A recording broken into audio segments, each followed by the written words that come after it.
Sky Miller is a physician's assistant with UPMC, seeing patients in Williamsport. She specializes in allergy and immunology. She says one common condition that brings adults and children to the office is asthma. It's a chronic lung disease characterized by inflammation, overproduction of mucus, and airway tightening called bronchospasms. Symptoms include coughing, wheezing, and shortness of breath.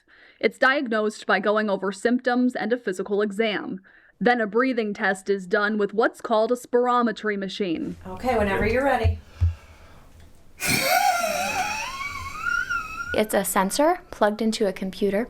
Patient breathes into it, and we get a graph of their lung function along with some numerical data points.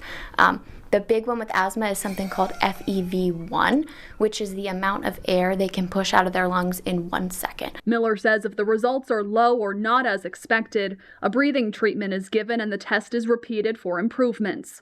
Miller says trying to avoid triggers is one way to manage asthma symptoms. Common ones would be environmental allergies, seasonal allergies, respiratory illness, smoke, things like that.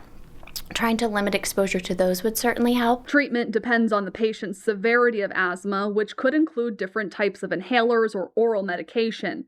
Miller says over time, some patients see major improvements in their symptoms. I'd say misconception-wise, they do think it's always lifelong and it's never going to go away or get better, but it certainly can. Some people, they're on inhalers for some time and then symptoms get better, so we kind of back off the inhalers. It's not lifelong, you're going to have an inhaler forever. In this Healthwatch 16 report, Emily Kress, Newswatch 16.